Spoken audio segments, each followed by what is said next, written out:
Hey guys, welcome to the Adventure Photo Show. I'm Steve Richert, adventure photographer and filmmaker in exile in the wonderful world of the suburban jungle currently, as I am studying to become a nurse in addition to my photography. And the Adventure Photo Show, all about having fun with the camera, answering questions and discussing photo challenges and storytelling and all that good stuff that we associate with photography.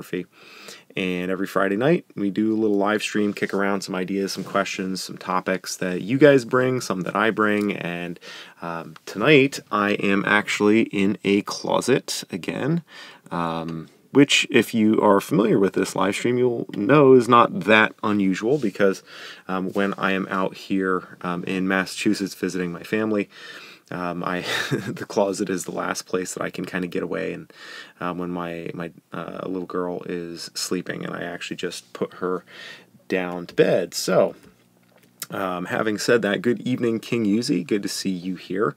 I hope that those of you who noticed the thumbnail, you see that kind of going with the selfie theme there, because this past week we have been doing a photo challenge on the Living Vertical various platforms on social media. Good evening, Jason.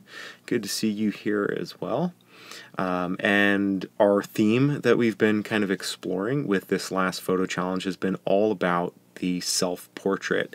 And it's been kind of interesting, you know, because I think that there is a little bit of hesitancy to dive in, because there's sort of a stigma.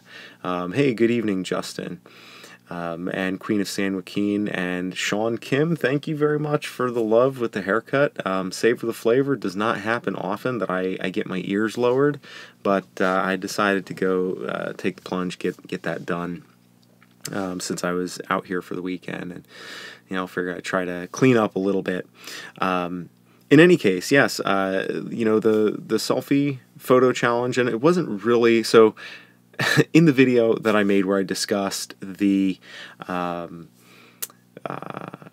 challenge, it wasn't necessarily meant to be selfies, although that kind of became part of the conversation. I think we can unpack that a little bit here in a moment.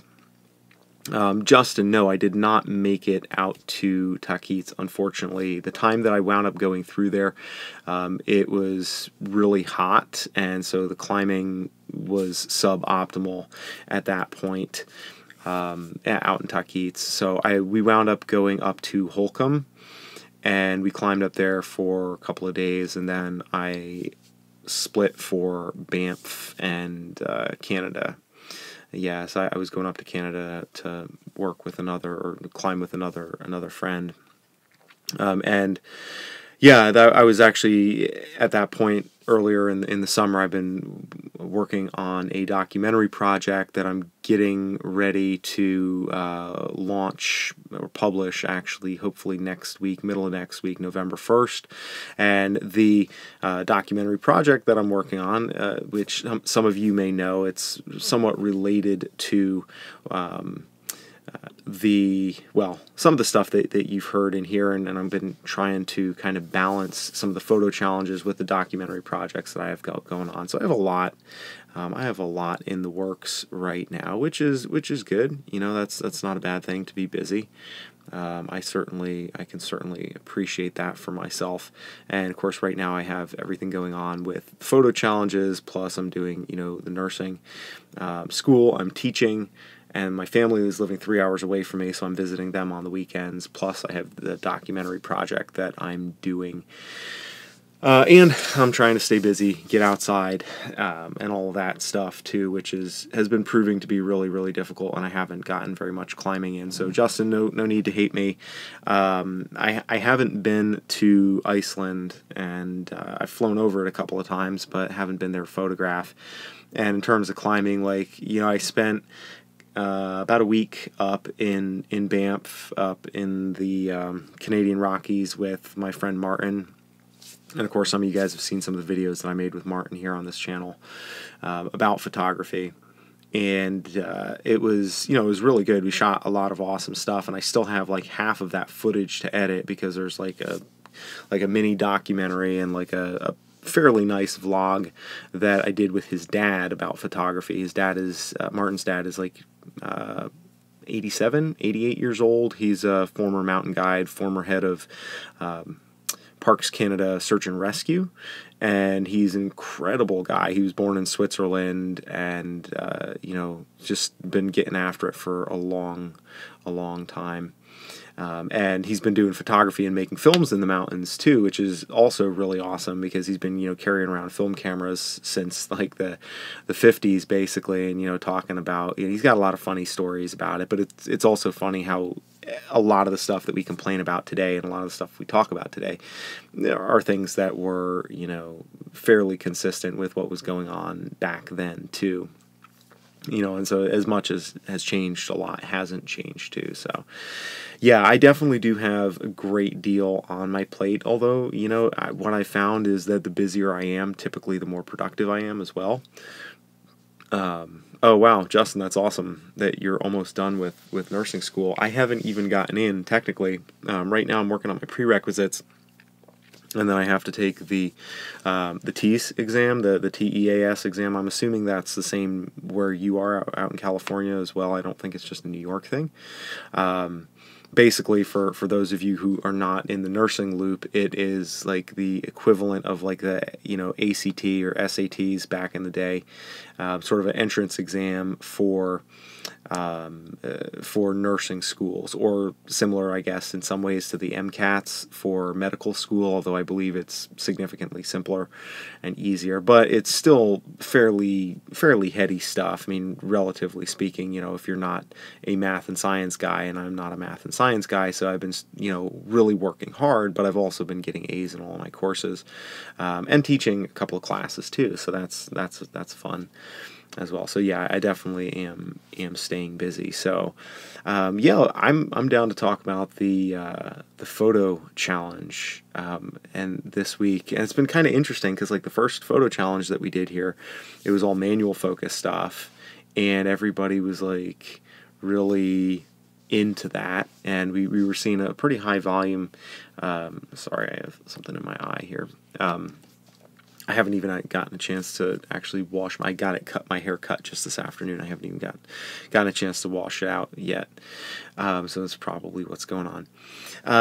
But yeah, we haven't seen a huge amount of volume of, you know, folks posting the self-portraits, and I think it can be a little bit intimidating. So you know, my own personal experience is that as hard as any type of photography can possibly be in any manifestation, I think the fact that you have to take a picture of yourself makes it that much harder, because there's like the self-loathing and the self-judgment, and there's like the not self-awareness, but the self-consciousness, I think, is the term that I'm looking for, that comes into play with this as well. And so, you know, there's more barriers to getting a good self-portrait, but it's been really cool. I really appreciated seeing the work from you guys that have been doing. Yeah, it seems like we've all been approaching it incrementally, like we're tiptoeing up to it. Literally, I started from my feet, doing pictures of my feet, and I got called out on that. And then I've done like some further out, like full body environmental portraits, which personally suits my style. I like shooting portraiture that way. Like, I've never been a, like, you know, put the 90mm lens and like kind of head and shoulders type of thing, because I'm always kind of curious about what's going on, what else is happening in the background. But it's been cool because I got kind of called out by by Matt, one of the viewers here on the channel. And he was like, you know, I really think that, you know, portraits, like, you need to be, like, in close. And when you're so far out, you can't really see the person's face, can't see your face. And I don't really feel a story as much because I'm further away and it feels much more distant. So I was like, you know, that's not the way I personally tend to approach portraiture, but a valid point. Like, that could be something I could work on. So I've been trying to do a little bit better with that, and just better in terms of, you know, just trying to experiment a little more, get out of my comfort zone. And yeah, I think that's exactly right, Justin. Being on the other side of the camera, and they say the camera looks both ways, right? And there's a certain extent to which I think that it's it becomes easier. Like it's kind of like an icebreaker type of thing. It's an exercise, you know, the whole idea, I think, with self-portraits. Like, I mean, if you look at any of the famous photographers that have really nice self-portraits in their books, like, you know, Arnold Newman or, you know, whoever. I know there's a handful of famous photographers that have their own portraits. My guess is that, and I don't know this, I can't state this definitively, but it wouldn't surprise me that a lot of those were just, you know, they didn't have anybody to shoot that day, and they were kind of like, well, there's some light here, let me just see what I can do with this lens, and etc. So, you know, I think there's always that thing, and you don't know what's going to happen with, you don't know what's going to happen in time, as you know, who might find these portraits or who they might be valuable to years from now.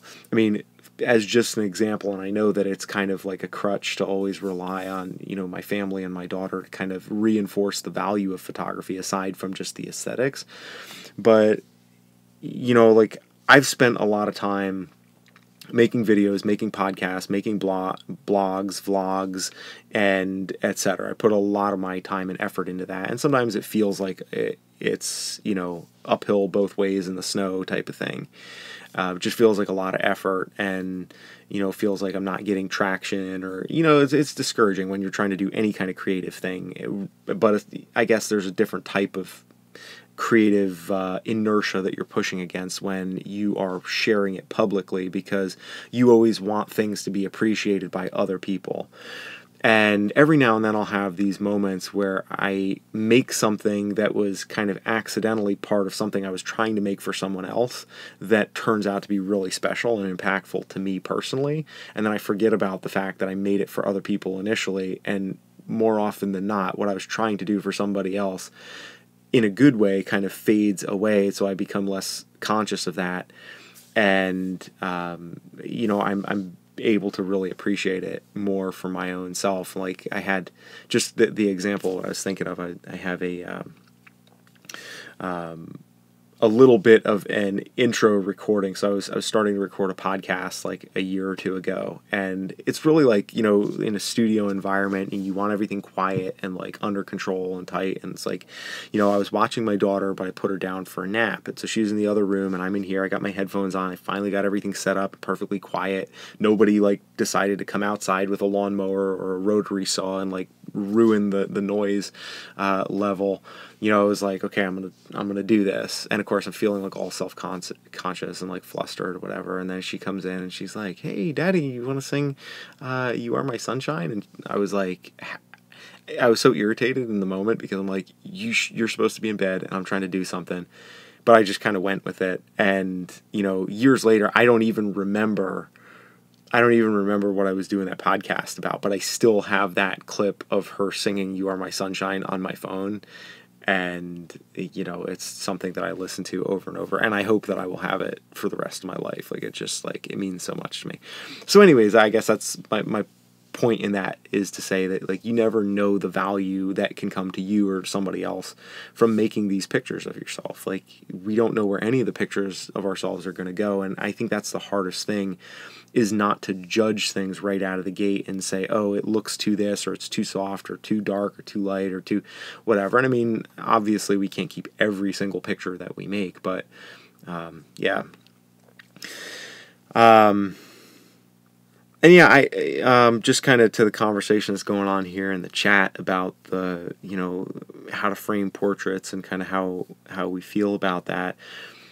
You know, I think it depends. I think there are definitely some times that I've seen, and I'm not like portraiture as such is not my specialty, at least not in the traditional sense. Like, I typically, most of my work ideally incorporates people in it, but it's not like traditional portraiture. It's usually environmental documentary style, and frankly, from an artistic standpoint, I'm a hack, being perfectly honest. Like, I don't know how to give you a textbook definition of, you know, the difference between like an environmental portrait photographer versus a documentary photographer, although I know that on some level, like, documentary implies a series of images, where, you know, it's a portrait photographer that's doing environmental stuff. Like, there's it's kind of like you know, it's limited, including but not limited to type of thing. I think there are some different taxonomies there that I don't fully understand from an artistic perspective. But I think that my goal really with this challenge is just to get folks to explore things that they're uncomfortable with in terms of taking pictures of themselves, because again, it isn't one more step that you can take to be a little bit more deliberate in what you're doing. And you know, I think that to a large extent, you really have to be more technical when you're doing a self-portrait, because of the fact that you have those questions like you just asked there, Queen of San Joaquin. Like, you know, they are hard to do. Where do you put your arm? This doesn't look natural, all this other stuff. And like most of the time with portraits, unless you know unless you happen to be somebody who's really good at directing a model, which I'm not, you know, I usually just try to distract whoever I'm shooting from the fact that I am shooting them, and then, you know, get them telling a story or get them doing or engaging or interacting in a certain way that makes them come alive and like animates them more. And then that's where the magic happens, because they're not thinking about, you know, what to do. And so when you put yourself on the spot like that, you really do have to think about it and say, okay, like, what is it that I need to do, or what do I, you know, you have to loosen up. Number one, you have to try different things. It's going to look funny sometimes when you get it wrong. Like, you know, there's so many of the pictures that, and if you guys have seen any of the stuff that I posted on Twitter, and we're doing it, it's open on Instagram too. Like if you post the LV photo challenge on a hashtag on Instagram, I've been posting stuff there. I've been waiting for some of you, Sean, to get in front of the camera, stop hiding. Just kidding, Sean, kind of. but it's trying to open it up a little bit more.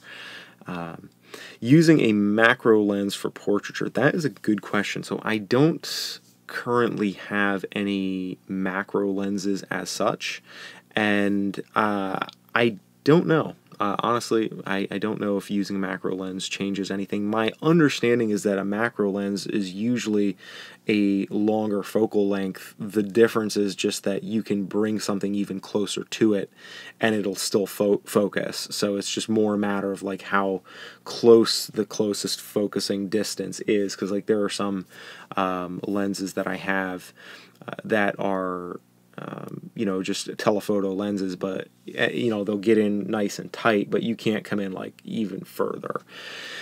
I would say, with a macro lens, I think you're probably going to get more than intimacy.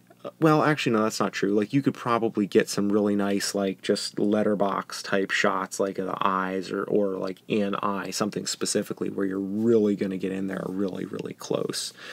I think the macro lens could be useful for that. And honestly, that's something I haven't experimented with. And part of me is hoping that you're asking that question because you have a macro lens and you're interested in trying it out. And, I think that would be kind of cool to see how it goes. And actually, I got some macro tubes for my X Pro 1. My X Pro 1.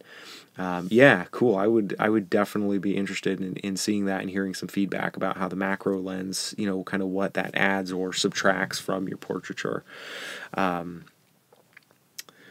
Yuzi seems to have some knowledge on this, because I know I've seen some of you take some close-up shots that are really awesome. The fruit macros, those were really good. We'll have to get that back in fruit portraiture. There we go. That would be pretty rad. And I actually kind of borrowed from King Yuzi's lighting there. I borrowed his lighting setup, which was pretty much just, what did you say here? My shot was really easy to set up, just me in the dark with the camera at head height, remote shutter in one hand, phone with LED torch in the other. Okay, so yeah, I did something fairly similar to that. I just had kind of sitting at a desk using the same video light that I'm using right now. It's a little LED light up on a little Gorilla Pod. And then I just I was at like a 90 degree I guess 90-degree angle desk, and so I was sitting over here with the light on this side, and then the camera was set up back here, kind of shooting across, and then that way, you know, kind of got the half of the face lit, half the face dark. And I shot that with the GH5 instead of the X Pro 1 because I didn't want to have to, like, the nice thing, since I was using kind of a long-ish focal length lenses, like 90mm equivalent, I could, you know, get in nice and tight, but everything was within arm's reach, so I didn't have to use a remote, although I could have done a remote shutter activation on the GH5. Would have been really simple to do with a smartphone, but I don't have that option on the X Pro 1, so like all of the shots that I did of myself in that abandoned building with the X Pro 1, I had to pre-focus those. We talked about that a little bit last week. I was doing those with a manual focus lens and kind of marking that out. Yeah, definitely do that, Queen, if you have an opportunity. That's you know, when you discover what you can do just by adding and subtracting and moving lights, like, you know, even just try taking a shot with, or a series of shots with the camera in the same place, but just moving the light around, or even adding a couple of different lights and stuff like that. There's a lot that could happen with that, and you start to realize, like, oh, the light actually does make a big difference, and like it gives you ideas for things. Even whatever you discard from that little mini experiment, you'll find something that you'll remember another time down the road where you're like, oh, I need to change the light somehow. That's right, let me just move this around, do something like that. So those little experiments are nice. And yeah, I really liked Jason and King Yuzi. You guys did, it's funny, you guys had a very similar look in the portrait, kind of the way that you set that up, and I think that's kind of what I was going for. It's just I used a slightly longer, tighter lens in mine, and but it's cool, you know. Creepy light under your face for a Halloween selfie. Yeah, that could work too. Absolutely. Yeah, and there's always like different improvements once you kind of get like that one thing out of the way. Like you can always do more and do different things with the light, and you have different ideas for things. And the one thing that I realized specifically is that, like, I shot like maybe 10 self-portraits, but there were 2 that I really wound up liking, and they were both ones where my eye was actually looking at the lens instead of just off of the lens. And it was really irritating because I had all these shots that I was kind of happy with, but then I was like, I don't really love them, because you could tell my eye was just like half a degree off, and it just looked weird. It looked funny. So anyways, that's what my experience has been so far of the self-portrait challenge, and I'm excited for week number 2 to kind of see this kind of wrap up, I guess, this week or so, because of the fact that, you know, I know that some of us have been putting a little bit more time and effort into this, because it's just harder to shoot. You know, there's just really not a good way to crank out volumes of self-portraits in the same way that we could with just using manual focus, or, you know, if we were to do all black and white or something. And we'll do something like that. I might kind of change it up a little bit for the next challenge, make something that's a little bit more casual, just so that we have a chance to kind of let our hair down a little bit and shoot something that's a little bit more straightforward, you know. But yeah, I've definitely, I can agree with what you're saying there, Jason. Definitely have had a lot of those that go in the discard pile rather than the keeper pile. So, okay, so Queen of San Joaquin said, I had my phone set to shoot when I say cheese, so I was out in my yard yelling cheese. Felt like a dork. It's funny. Yeah, I mean, if you're interested in alternatives, you might be able to do some sort of a timer. If you can set up like a 10-second timer or so. I mean, I found for most situations, like 10 seconds is a good while. You know, if you can run to where you need to be in 10 seconds or in 5 seconds, and then you use the remaining maybe 4 seconds to kind of get set on your mark and then just relax in that final second when the shutter fires. You can do a lot in 10 seconds. You know, so saying cheese might kind of put you in, you know, might compromise the gesture or the facial expression that you're trying to capture. Although, depending on how far away, you know, it is, that may or may not matter. But I definitely, you know, misjudged some of my timers when I was shooting manual focus stuff on the X Pro, and so there's some of them I was sitting there with, like, it was like the light came out good, but then I had this really stupid expression on my face because I was starting to say something or like talk out loud to myself or just starting to move, and like, you know, I was doing something it totally didn't fit, and then it's like, gotta go back and do it again or what have you. So and I think too that, you know, one of the things that can make this challenge useful is if we take the things that we like to shoot and the things that we like to do, and we find a way to incorporate ourselves into that instead of thinking of it strictly of like, okay, it needs to be a selfie, because the idea wasn't really at all for this to be a selfie challenge. It was to kind of take the reviled selfie and redeem it by actually doing self-portraiture that, you know, that doesn't suck. Basically, that was kind of the idea.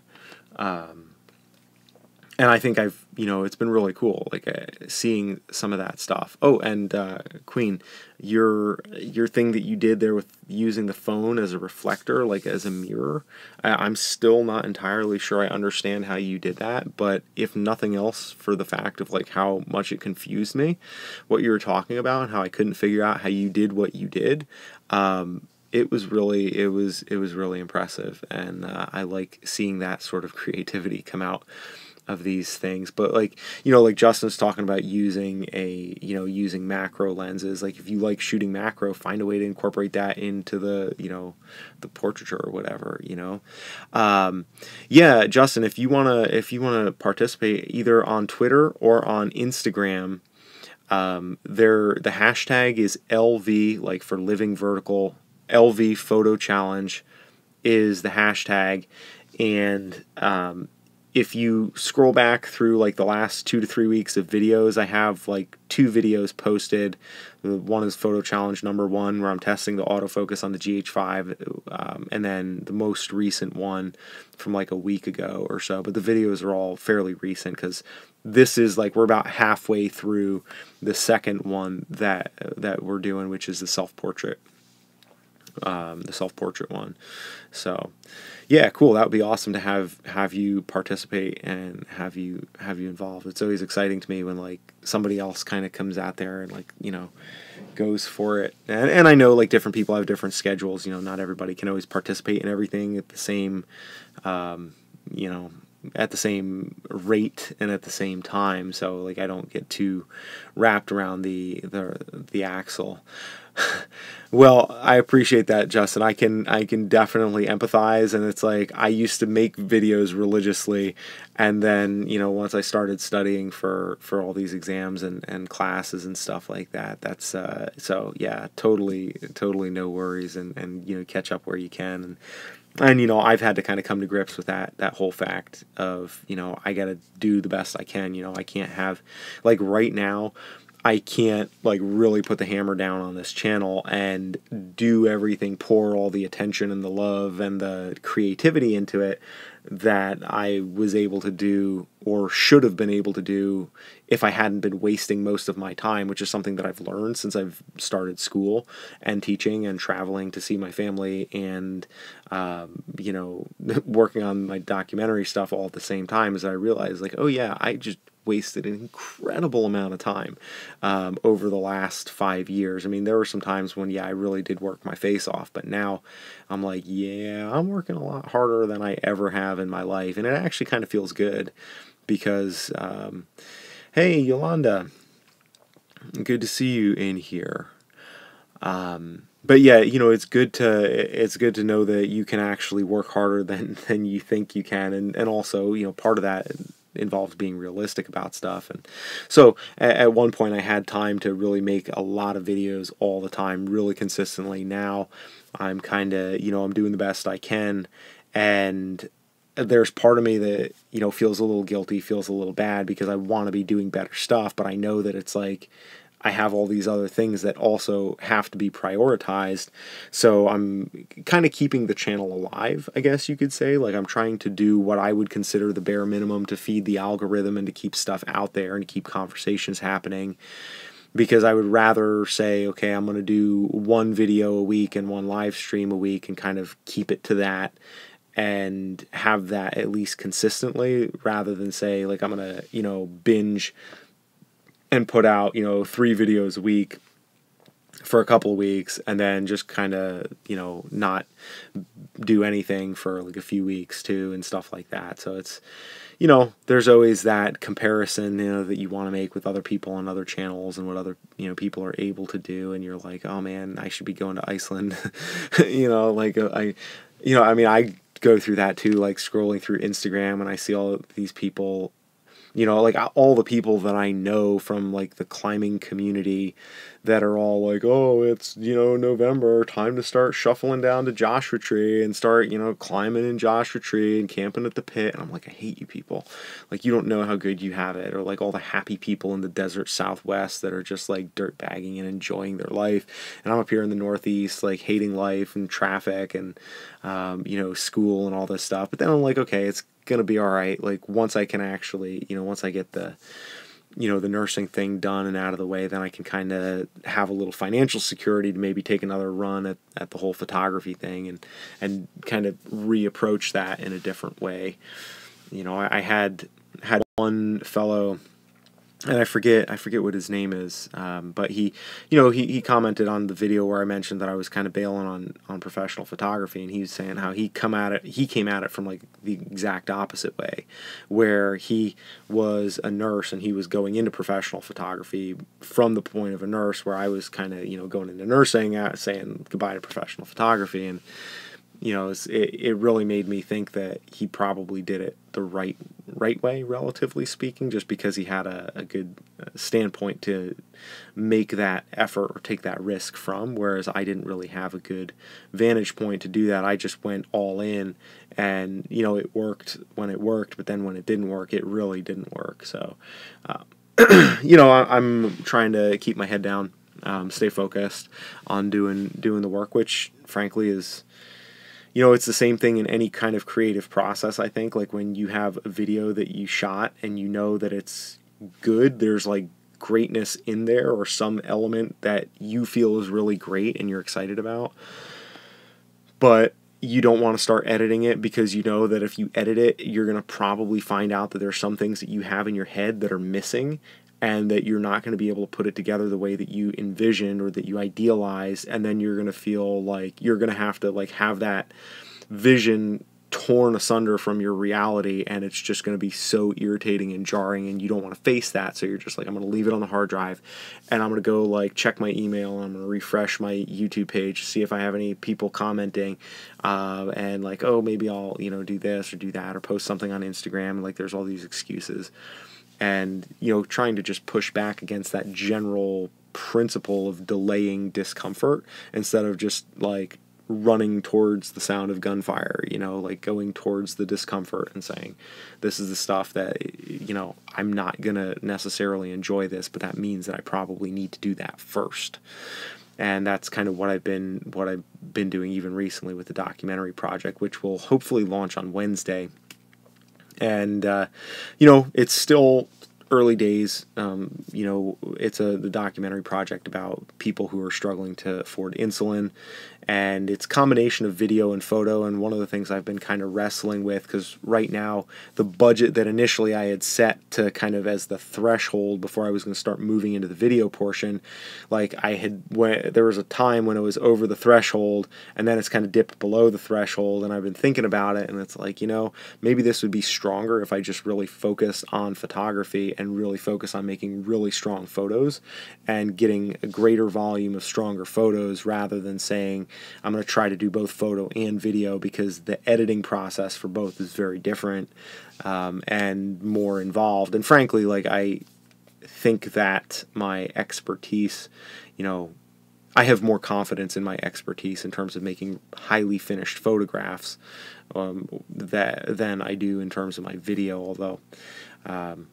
you know, I think a lot of that is also just the fact that, like, with video, you can't listen to a podcast, or I can't listen to a podcast and edit video at the same time, whereas editing stills, like, I can edit, you know, like when I came back from Canada, I had like 600 or 700 files to go through and then edit, but it was just like, it was super fun. I loved it because I just sit there, listen to music, listen to podcasts, and, like, you know, do some editing. And to me, I could do that all day and be totally happy. But like with the video, I just feel like a broken man when I get done, you know, with a long, hard edit, and it's just like soul crushing, you know.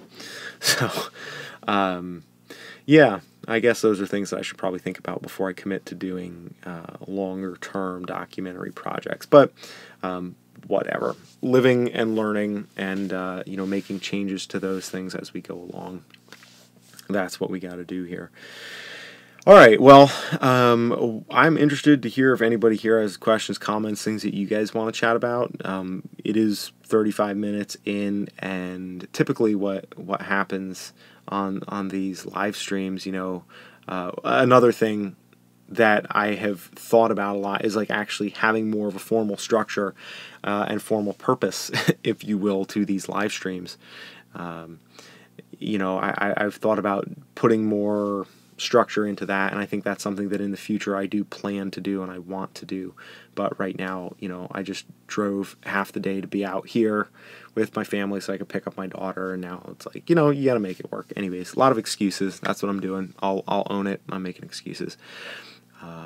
Yeah, that would be awesome, Justin. If it could fit into some of that, that would be really, really neat. And basically, like, you know, patient community advocacy project. And of course, I'm part of that community, so it gives me an inroad, and I know so many people in the diabetes community that are struggling to afford insulin, and, you know, nobody else is really from an artistic, and I mean, I hate to use the term artistic about my own stuff because it just feels really self-important, but I mean, from a artistic creation standpoint, there really is not anybody else touching this, because all of the media that comes out about this stuff, the media is all driven through the money, and the money is all driven through the pharmaceutical industry.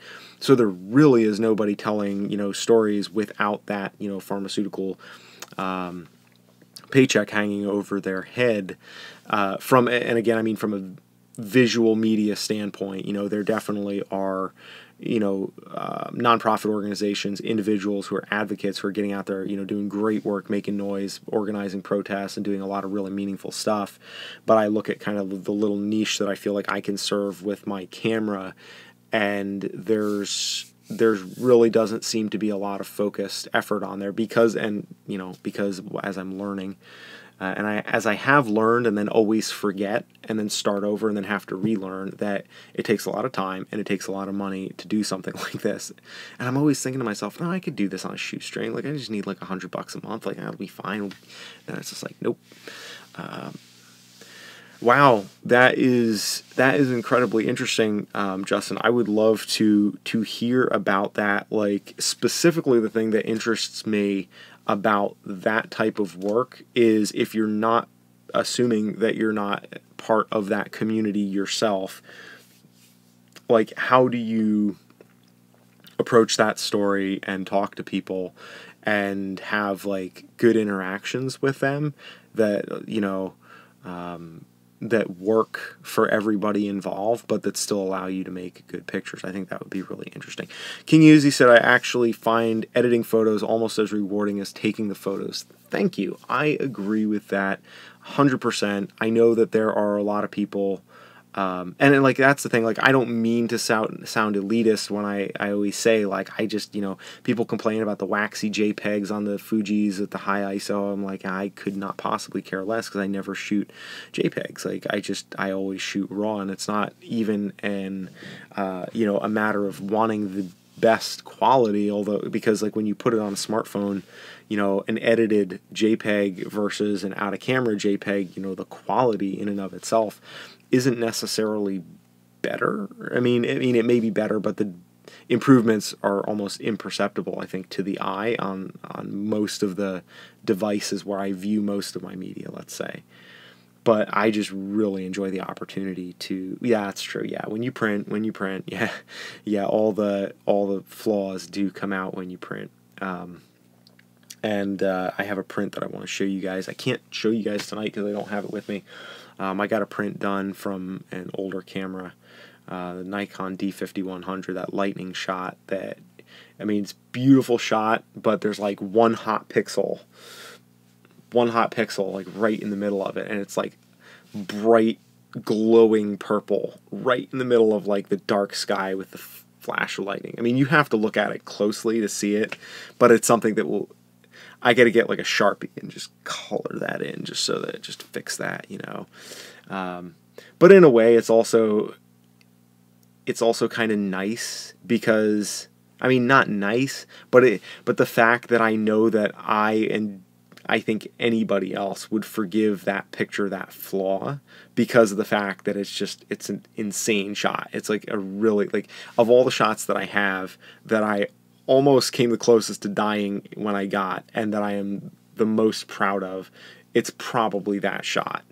And even though it was at a time in my, you know, career when I had much less experience and ability to really take good shots intentionally, it just, the gods smiled upon me, and then like all these things that can converge. It's on my Instagram somewhere, and I actually I've reposted it a couple times on my Instagram at Living Vertical. It's a lightning shot in the desert Southwest. And again, you know, I look at some people's Instagrams too, and that's a dangerous thing. You look at somebody else's Instagram, no matter how many times people tell you they love your photos, when you look at somebody else's Instagram and you're just like, why didn't I think of shooting it like that? This person is just objectively better as a human being. They are worth more to society than I am because their pictures look prettier. And then you think about it and you're like, okay, maybe not, but still it kind of feels that way. So yeah, I make the mistake of looking on Instagram, and like that one shot that's my highlight shot, there are other people that those types of shots are just kind of like, you know, that's just like that's their whole feed. And I'm just like, yeah, that one time that I got that shot, remember? But it's kind of cool in a way, just because of the fact that like it is a flawed image, and I think that's one of the reasons why I like it, is because it is flawed. But it also is still really dramatic at the same time, and very beautiful. And I think that sometimes it's those flaws that make it nice. The lightning photo, that was longer exposure. It wasn't like super long, but it was like, I want to say it was like 10 or 15 second exposures.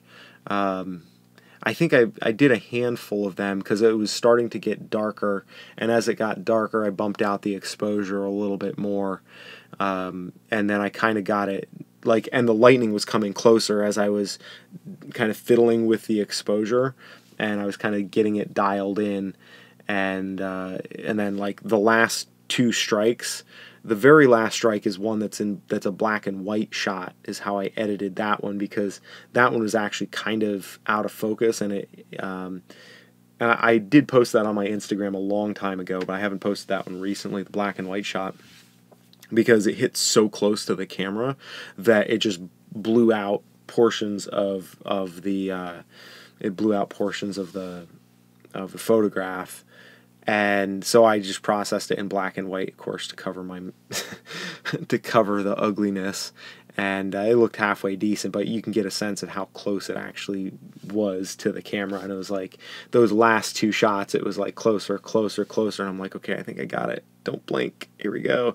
And then I got it. And then it was just like, okay, now we have to get in the Jeep and drive really fast, or we're going to get struck by lightning, and or the dirt roads, like the sandy roads, are going to become mud slides that the car is going to get stuck in, because we're out in the backcountry on dirt roads. And it was my birthday. It was my 27th or 28th birthday, something like that, back in my younger days.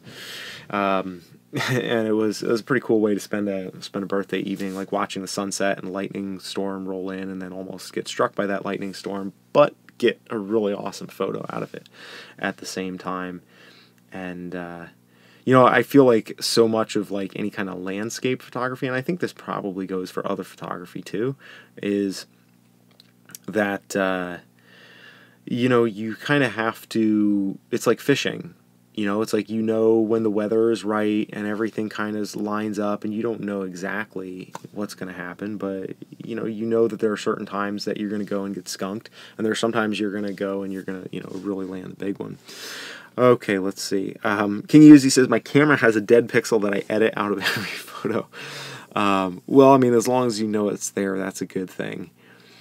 King Uzi also asks, when I shoot monochrome raw on Lightroom, it appears in color. Does that happen to everyone? Yeah, that does. And there's a way that, and I forget what camera that you're shooting with. I'm sorry, I'm terrible at memorizing names and cameras.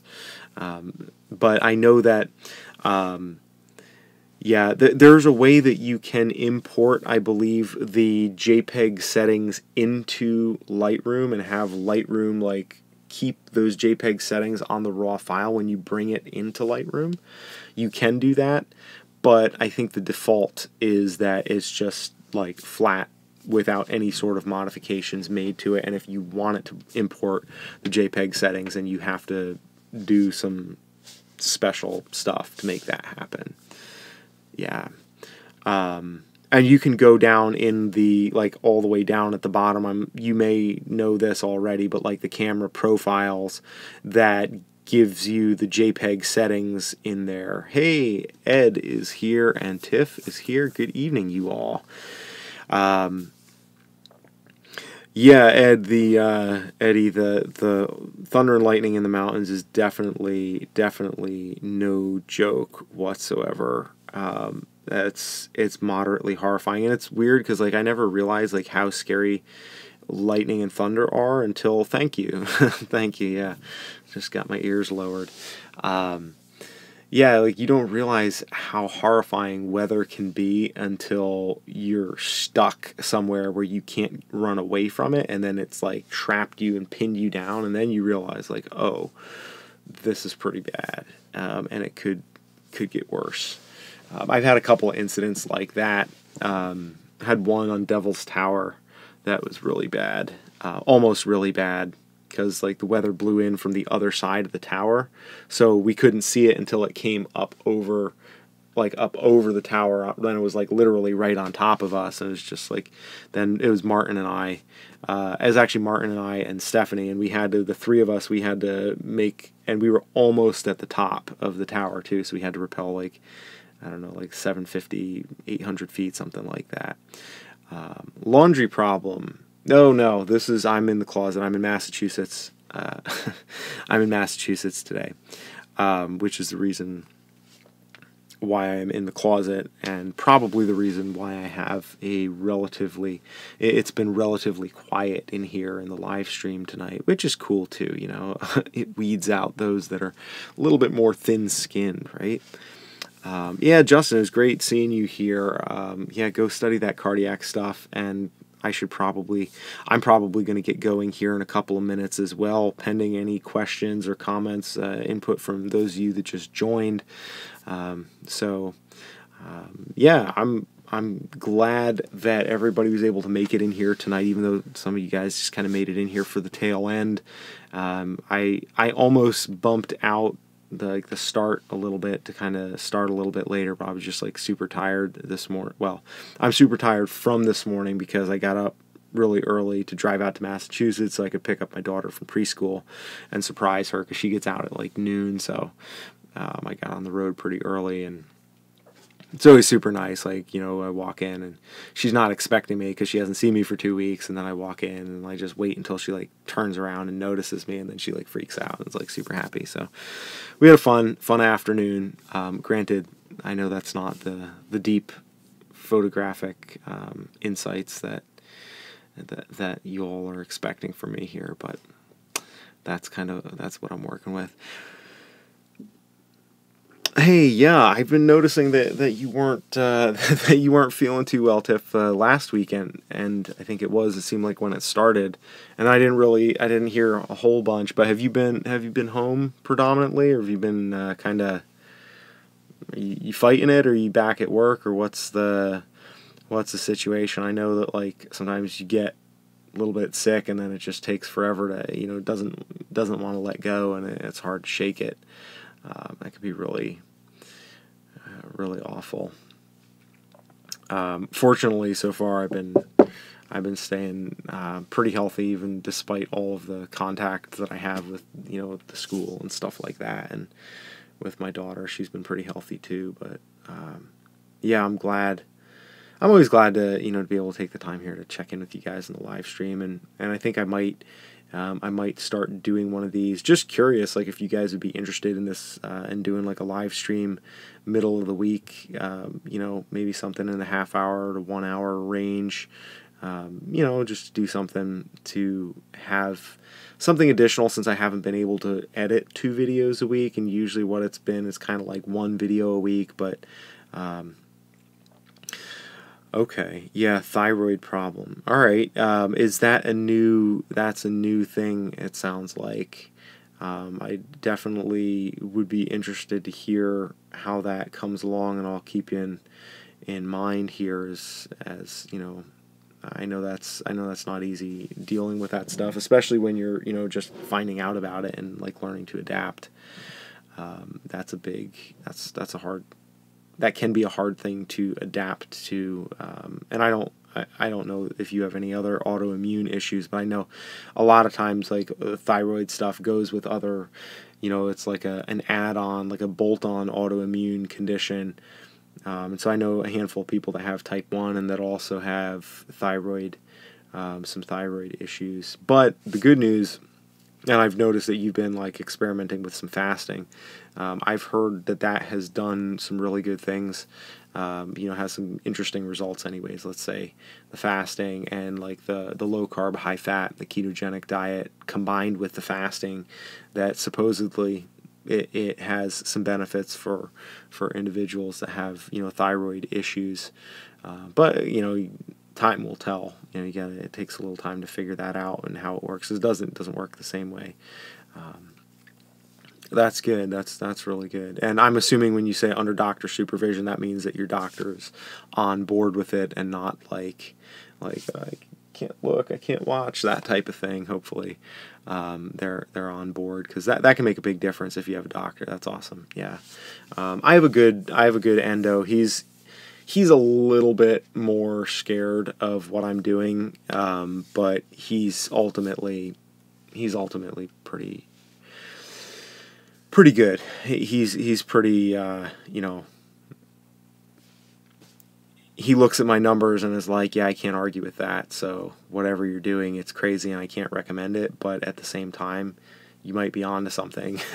So, I'm glad that I found that it's worked for me. And there's a lot of people, I think, that find that even if they don't find that specific approach works for them, they find more information that can get them closer to finding out ways that they can adapt everything to find a dietary approach that'll work better for them, because that's a big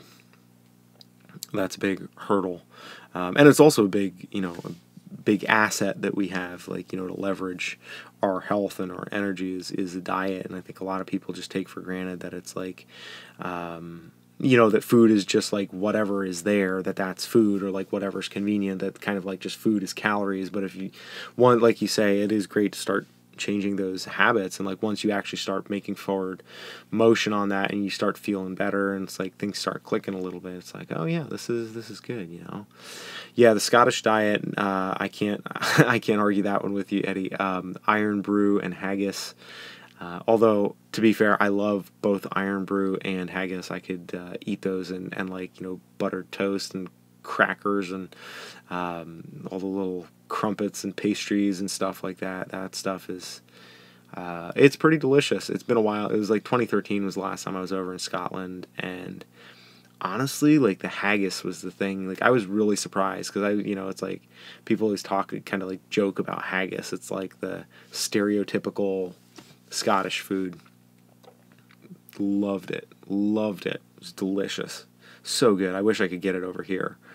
The only thing that I probably wouldn't be as into it because I think it does have some like oats in it, so it's not technically as low carb as I would like, but it's pretty delicious nevertheless. I might even be tempted to like haggis and some butter. It's good. Oh, that's cool. I didn't know you work for a health supplements company, King Yuzi. That's neat.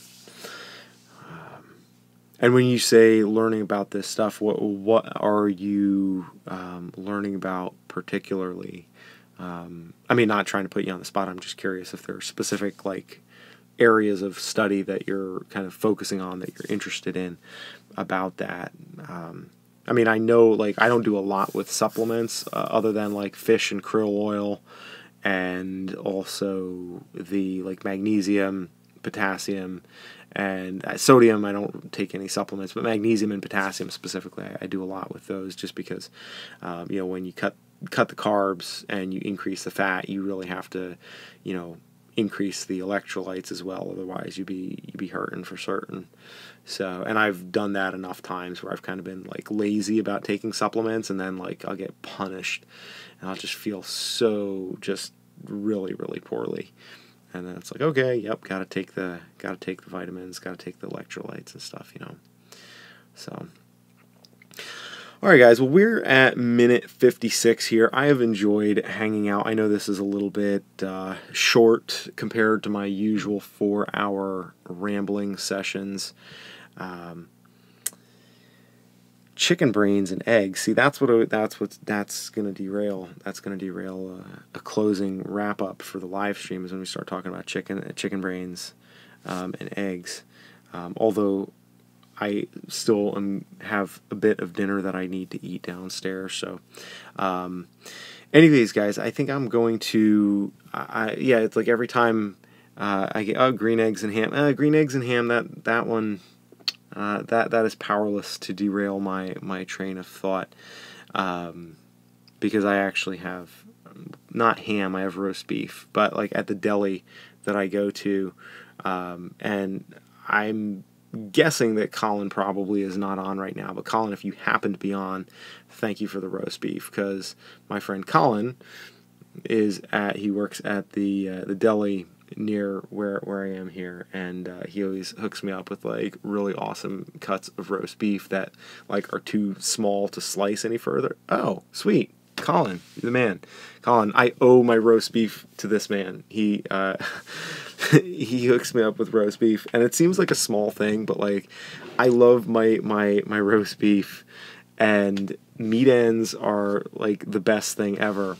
And in New York, where I go to the deli there, I've tried to make some inroads there, but I don't have like people at that deli. But when I come back here, I hit Colin up on Instagram and I say, "Hey, I'm gonna be around," and he gets like the good stuff for me and puts it aside. And like, you can't. I mean, that is a service that it's akin to like smuggling illicit drugs or something like that. It's pretty rare, because you can find somebody who can like smuggle drugs, like if you need to find somebody to do that kind of stuff, but like finding somebody who will like smuggle meat ends, that's a hard, like, where do you go for that, right? But I got a guy. Thank you, Colin, for being that guy. That's cool.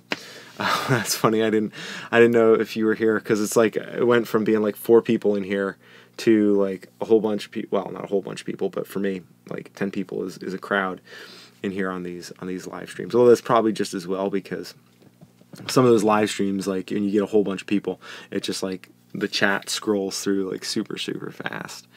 So anyways, all right, I'm gonna actually try to be a little bit moderately disciplined, because one of the things that I have to do this weekend, I have to finish my documentary project about the people struggling with insulin access. I have to start getting like images posted, and getting like, because right now I have the website kind of half-baked, but I only have placeholder content in there, so I want to actually start posting the photo stories and get that. Yeah, meat smuggler, that's a nice way to look at that. There's should be like an affectionate term that we use. I'll make sure next time I see, when I go into the deli and I see Colin, I'll be like, hey, there's my meat smuggler.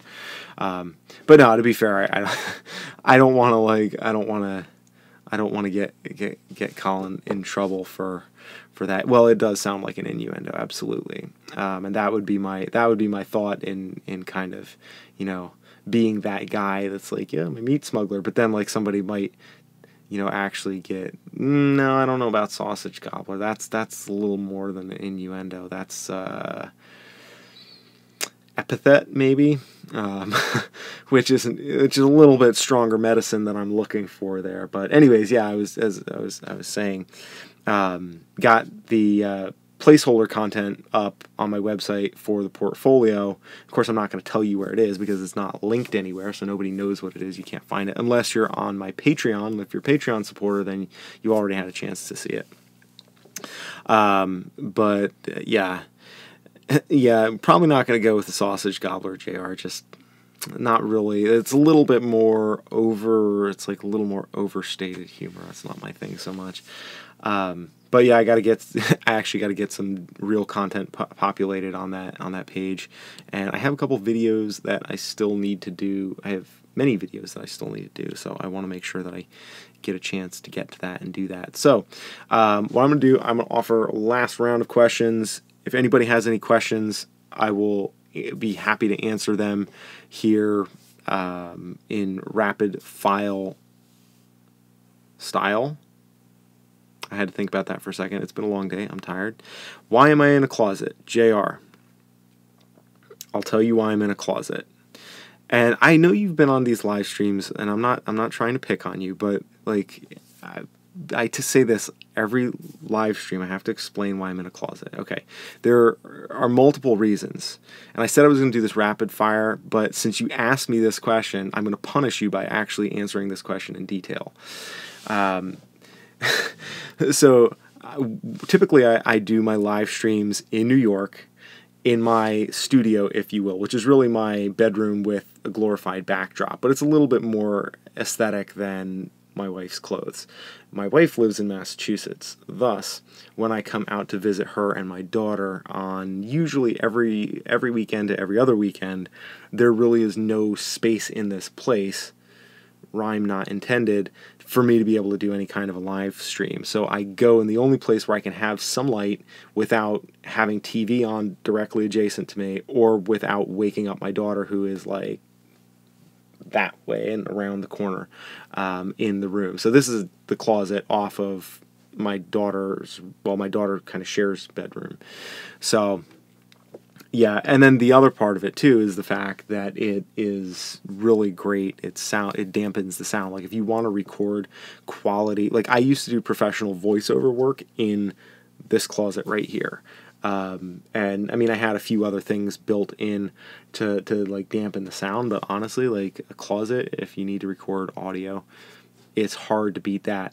And or if you're mobile and you don't have access to a closet, if you take like a cardboard box and put it over the microphone, okay, and just like leaving the front open, obviously not like completely enclosing it, but like three-sided configuration around the microphone, and then throw a blanket over yourself and over the microphone, but so that, you know, obviously the blanket is not touching the microphone itself. The blanket is draped over the top of the box surrounding the mic, and then over top of you as well, so kind of like you're, you know, in a sleeping bag at night with a flashlight type of thing.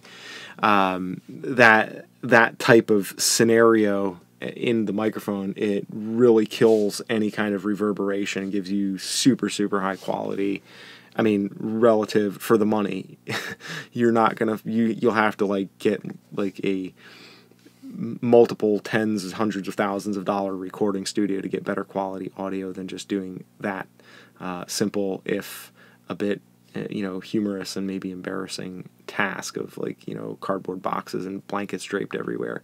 But you can get some really killer audio that way. And yes, then you look really awesome as well, because you look like you have a really happening fort going on with like electronics. It's like a fort and electronics happening at the same time. But it's just hilarious because I always used to think to myself, like, if my clients saw what I did, like whenever I would take pictures of my work area and put it on like social media, I would always take really close pictures of the mic so that you couldn't actually see that it was like in here. Because, you know, obviously this isn't necessarily what everybody pictures, but ooh, if I had one lens. So anyways, yeah, that's why I'm in a closet, JR. Because this is the only space I have at this particular location, but I'm not always at this location, but I'm here because I'm visiting my family, which is also part of the reason why I'm wrapping it up. Oh, we got some good questions here. Any photography book I'd recommend? Okay, let me start with Tiff's question. If I had to carry one lens for 6 months, what would it be?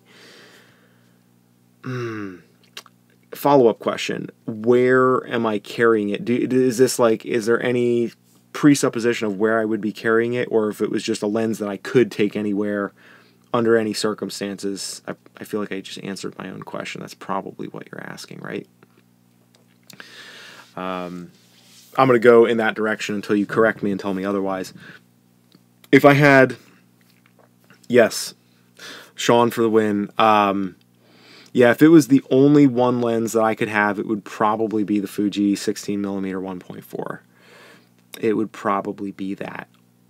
Although, I gotta say, the 23, the 35 equivalent would be a close second, just because of the fact that it is significantly smaller, and that for any landscape stuff where I wanted to do anything panoramic, I would just stitch the images together, do some sort of composite work in post, and that would be just fine.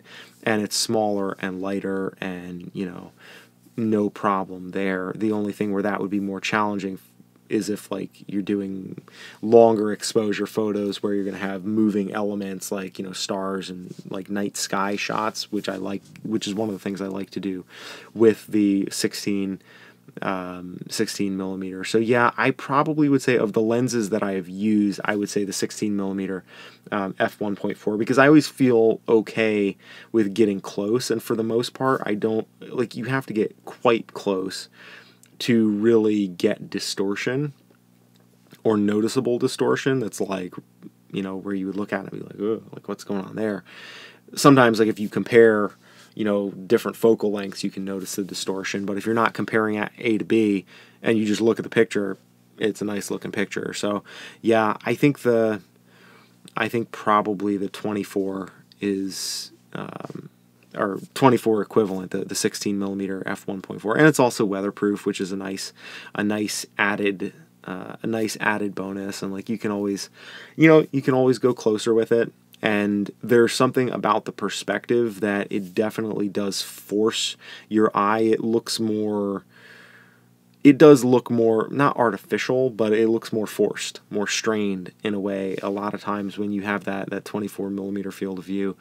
And that can be a little bit disorienting, a little bit overwhelming, a little bit like, I don't want to say, it can be a little bit much too, but it's something that is nice. Like, it almost creates, almost in the same way that, like, an edit, when you add clarity, for example, to a photo, anybody who knows anything about photography can see that you've definitely added clarity, but it's not necessarily a bad thing. It like enhances it.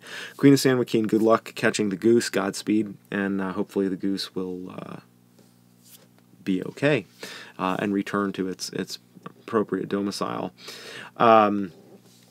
Yeah, the 24 millimeter field of view is nice for that, because like, it gives you an that's the word I was looking for. It gives you an exaggerated effect, but it's not too exact. Like, you can control how exaggerated it is so that it doesn't go like way over the top and ruin the shot, but it is decently exaggerated to the point where it like almost becomes its own creative element, in addition to the other elements that you're already working with, the fact that there's that distortion present.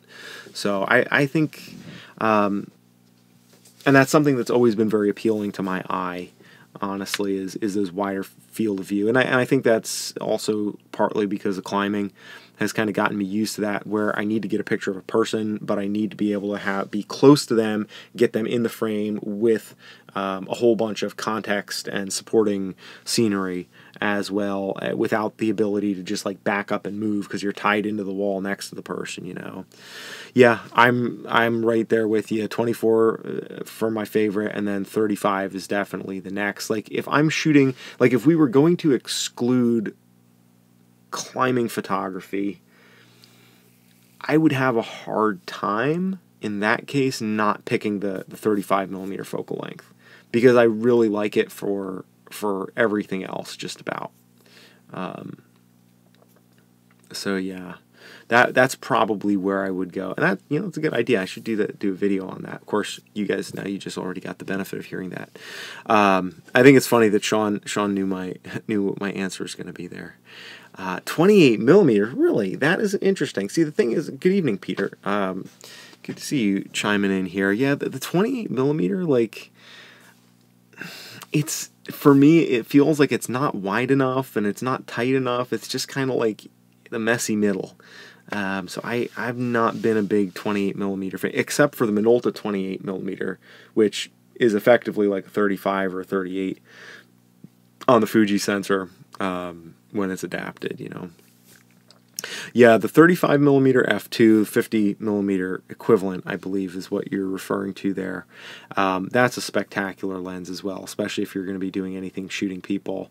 That 50 is really, really, really nice. And I think that's the nice thing with like the 50 and the 20, or the 35 and the 23. You can carry those two as kind of like doppelgangers, and you can swap them off. And there's sometimes when the 50 or the 35 gets a little bit tight and I need a little elbow room, and the 23 is just enough, but I'm not like rattling around in there like sometimes I feel like I am with the 24 or the 16, I'm sorry. 50 millimeter f1.8. I think that of all of my non-native Fuji lenses, my favorite lens that I've used so far has been the Minolta 45 millimeter f2. I got for $30 on eBay, and it's sharp as a tack, and it's amazing. It's like 60 millimeters equivalent, 55 millimeters equivalent, I believe, on the APS-C on the Fuji, and it's a little bit tighter. It's like 90 or probably 80, or it's probably like 80 with the speed booster on the GH5, but it's a nice focal length as well. Absolutely love it. Sean Kim asking, is there any photography book I would recommend to become a better photographer? Well, sir, glad you asked.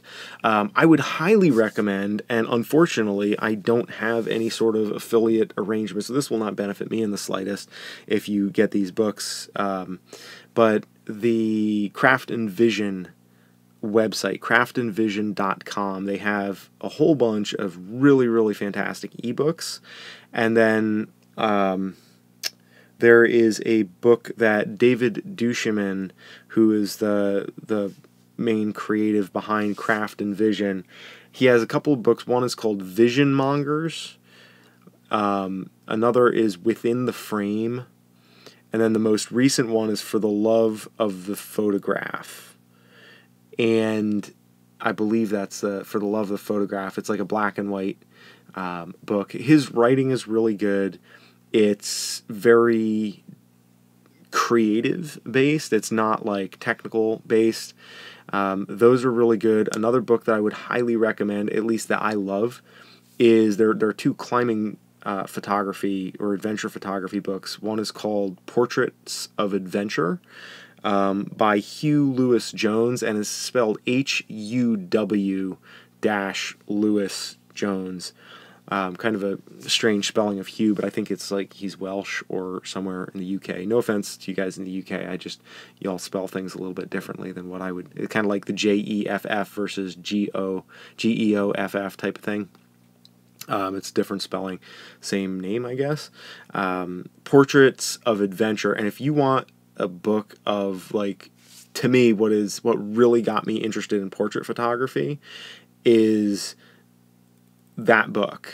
it is just amazing. It's climbers, it's pictures of climbers, like with like portrait photo essays from like all climbers of all different backgrounds, like men and women from like the, you know, late 1800s on through, including like some of the more contemporary climbers of today. And they're shot by a variety, like Hugh Lewis Jones is the guy that curated the book, but he's not the photographer for all of them. It's a variety of different photographs, but it's so interesting, like the way that it's beautiful. I don't know how else to say it. It's like not, it's just like so much story and character that like you can see the adventures that these people have lived on their faces.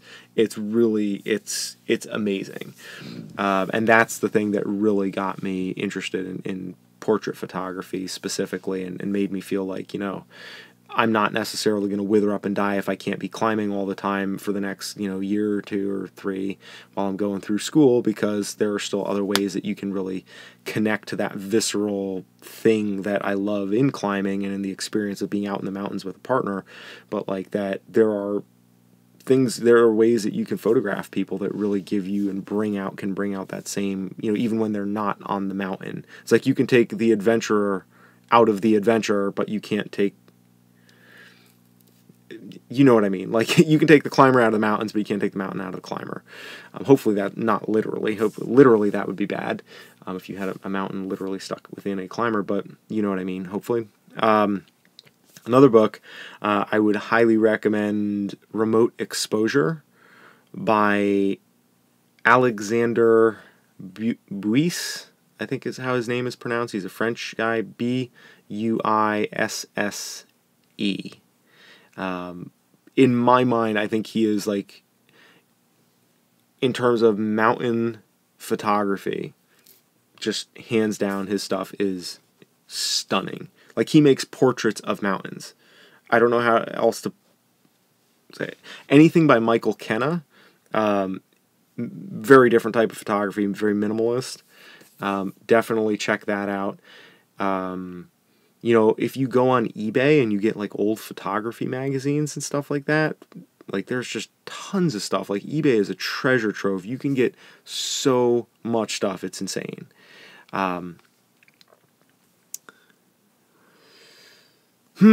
Colin asks OG Darth Meth, actually, technically, if we want to go by screen names. I don't know if it's appropriate to out people based on their based on my knowledge of their actual names, or if you're supposed to read screen names. Oh, one other thing before I get to your question. Sean, another book I would highly recommend, this book right here. So this is not a photography book, but I'm pretty sure that anybody who reads this book will benefit from it significantly. This is by, and I've talked about this guy a decent amount. He is a former Navy SEAL and an incredibly insightful and inspiring guy who is very simple, very practical, brutally honest, and has his, the name of the book is called Discipline Equals Freedom Field Manual. And his whole shtick is built on this idea that discipline equals freedom. So the more you can become comfortable with doing things that are outside of your comfort zone and inoculating yourself against fear of discomfort, the better you can be at literally anything. And I think that that is the, to me, I think that there is an element of truth that really, regardless what it is that you're trying to do in life, whether it's photography or, something physical or a combination of those things, I absolutely think it's,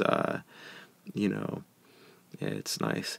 Okay, so now that we're introducing ourselves, this is cool. So is it Yusuf? Is that how you pronounce it? Because I don't have the advantage of I can't type back at you, so I actually have to verbally pronounce your names. There's Wayne, when he was in here. Okay, Yusuf. Okay, great. That's excellent. That's easy. See that was less horrible. I'm always afraid of butchering it. I don't learn my students' names in my classes until the end of the semester when I'm giving them the final, because I don't want to butcher their names, or I have to wait to kind of figure it out. But yeah, when Wayne was in here, I was okay, I don't know how to pronounce this. and I have no frame of reference, and since I have to say it, yeah, you feel where I'm coming from. Let's see. So Colin was asking, and of course I'm Steve. You can call me Steve. That's cool, Steven, whichever you like. Yeah, very cool. So Colin was asking if I've ever had photos that I've taken and not touched up in Lightroom because they look so good naturally. You know, I have had some pictures, especially with the Fuji cameras, and you'll have to, you know, don't mind me. I have a thing for Fuji cameras because I think I love everything about Fuji cameras. I mean, not everything, but as much as I hate things about Fuji cameras, I love them. The Fuji cameras, just there's a certain look that their images have. The lenses are beautiful, the interface, all the stuff. If you're gonna get into photography, Colin, which of course I would always be like, yeah, everybody needs to be into photography, but I don't think there's anybody who makes a better camera, at least in my opinion. You know, like, I'm not saying this objectively. Like, I had a friend of mine that I've known since high school, who's like followed me for like I don't know how many years. She sent me a message on Facebook Messenger the other day. I promise I'm going to get back to your questions in a second. Sent me a message on Facebook yesterday and was like, oh, I want to get this like Canon Rebel with a kit lens, blah blah blah. I was like, is this a good deal for like $400, $500? I was like, honestly, if I had $500 to spend on a camera, I would do something very different than that, because really, number one, like, the lens is the thing you should be worried about, not the camera. And so if you can get a cheaper body and get a better lens, and then really get a little bit of time and money invested into composition, because really what makes photography, it is 90% composition. I mean, maybe like 85 or something. You know, you could argue that different ways, but what makes photography is the fact that it's composition most of the time. It's all what you put in the frame and what you don't put in the frame. Otherwise, it's just a picture. And that's the only difference between the snapshots. Like, you can have really ugly, like really uninspiring, but technically perfect photos that don't mean anything. And you can have technically imperfect photos that are really striking and captivating. And it all comes down to composition. So I was trying to tell her, yeah, and the light. The light is definitely part of that. I guess I kind of always want to include light into the composition, but it should be dealt with as a separate element. You're right about that. But she was like, she just gave me a thumbs down and just like hasn't spoken to me, like hasn't responded to that. And like, you know, I saw on Instagram she got the camera and she's like doing her thing with it. And I'm just like, dude, like I know a little bit about cameras. Like, I don't know everything about cameras, but I know enough that when you ask my opinion, I'm like, you could definitely spend your money better than getting this setup. And like, you know, I give you a really and I wasn't snarky about it. I wasn't like, oh, Canon, they suck. Like, get a real camera. You know, I wasn't like that at all. I just said, look, I think for the money that you want to spend and what you want to do, if I had that money to spend, here's how I would do it, and here's exactly why. And I gave her like a full, fleshed out reasoning behind it, and she just gave it a thumbs down. I was just like, okay, whatever. Anyhow, so having said that, one of the reasons why I like the Fuji system is because they're JPEGs. And to be fair, I don't have extensive experience as a Canon shooter, but I feel like the the Fuji system has really good JPEGs, and that's one of the things that I like about it. And so you can do enough with like film simulation. So basically what it is digital film simulations, whereas like when you go on Instagram, yes, Sean also likes Fuji, it would seem. I'm glad I was able to be part of that part of your photographic evolution, Sean. Although I think you found Fuji before you found me, and then I kind of steered you. But then you wound up getting the XT2, which is the opposite of why I recommend it anyways. But you're happy, so that's great. Yeah, the film simulations, it's like the filters basically that you have on Instagram, for example. They're all based on different film types. And the Fuji cameras have those digitally baked into their files so that you can select different film simulations, but it's all 100% digital. And when you shoot JPEG, it just comes out looking really nice. And so the question then is if you can just find light that is striking enough. And sometimes, like, I have definitely had photographs that I look at the JPEG and I'm like, I could post this and be happy with it. But the problem is more me. Like, it's not you, it's me. Like, I look at that picture and I'm like, this looks really good. I bet I could do something interesting. Like, what could I make it do if I went into Photoshop or Lightroom and I played with it a little bit? So inevitably, even perfectly acceptable photographs. I mean, I know a handful. There's one guy I follow on Instagram. He's an adventure photographer based in Alaska who shoots Fuji. Dan Bailey is his name. And he shoots almost exclusively JPEGs, like all the stuff he posts, and beautiful images. And I think a lot of it is style too. You know, I certainly have had pictures that, yeah, that's true, Peter. You do have great teeth. Sorry to lose my train of thought there, but I was thinking that as well on Twitter. But it just seemed like a weird thing to just like tweet back at somebody. But now that Queen mentioned it, I think I want to chime in on that. But yeah, like I think a lot of it with the photoshopping versus not, or the Lightroom editing versus not, because I think Lightroom and Photoshop, I think it should be distinguished and differentiated. They're two very different, you know, kind of implications with using Photoshop versus using Lightroom. Or at least I think so, although you can do similar processes on both of them. The implication with Photoshop is that you're altering the image itself, whereas with Lightroom it's more that you're enhancing or diminishing certain attributes within the image, but that you're not really altering the full image itself. You're not cutting or making, you know, massive changes. You're just making more subtle changes to things that are already there. You're not like putting in something completely different or taking out something completely. So I think a lot of it comes down to style. And for my style, I just like to edit photos. But there have been many photos that I've looked at and I've been like, looks good. This is a very good looking photo. I could be totally happy with it without editing it or doing anything to it. So yeah, it's definitely achievable, but it's also relative to your style. And I think that my style has developed in a way that is a little bit more,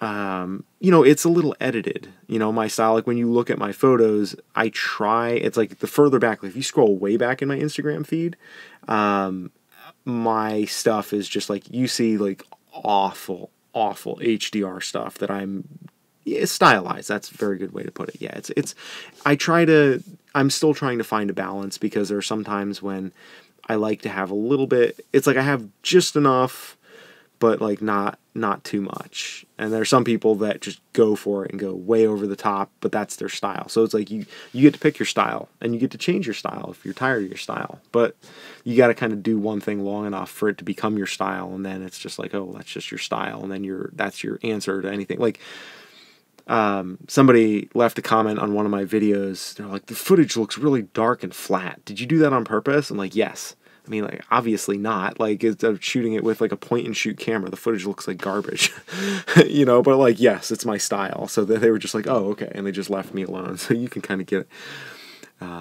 away with a lot there. Let's see. Yeah. Interesting stuff in the chat here. Sean says, I don't edit my picture on the Fuji X-T2 straight out of camera. That's very interesting, because Sean, your stuff, which I believe it's just at Sean Kim Style, it's just at your handle here on YouTube. It's the same as your handle on Instagram, if I'm not mistaken. You guys should all like throw your handles out here so you can follow each other if you're not already, because I know that most of you may be already. But I definitely feel it. I mean, yeah, there are definitely cameras. Then the X-T2 does like fantastic. Like your photos with the Fuji, Sean. I haven't looked at your photos and been like, oh yeah, you know, you should edit that, you know. But when it's my photo that I've taken, I just always want to put it in Lightroom and just be like, let me give it a whirl, you know. JR asked if I use Photoshop. I don't really use Photoshop for much, just about 95% of what I do, unless I have to put lettering on something. Like, that's really the only thing I use Photoshop for. And, you know, I just don't like Photoshop. I like Lightroom. I like Adobe Camera Raw, but that's basically just like Lightroom. At least that's how it seems to me, and I could be completely wrong about that. But most of the stuff on Photoshop, I'm just not super good with it. But Lightroom is my program of choice. So, like, I make my I make the thumbnails for my I make my thumbnails for the YouTube videos on Photoshop, if that helps. But that's about it. Like, anything where I'm swapping out backgrounds, putting lettering in, or need to put like colored shapes or things that are just completely, you know, outside the realm of what was in the image itself, I'll do that on Photoshop.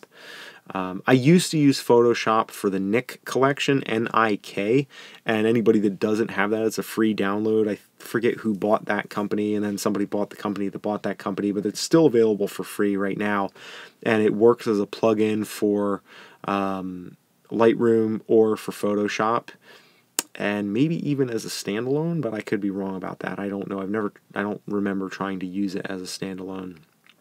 DxO, that's right. I just saw something about that. But the Nik collection is really nice, but now you can use it, and maybe you always could, and I just realized this, but you can use it in Lightroom as well. Yeah, so I'm a big fan of that. Queen of San Joaquin says, I'm trying to save up for good camera. It's taking forever, it seems like. Yeah, do you know what you're looking at? What is it that you're trying to save up for? Like, you know, trying to figure out where,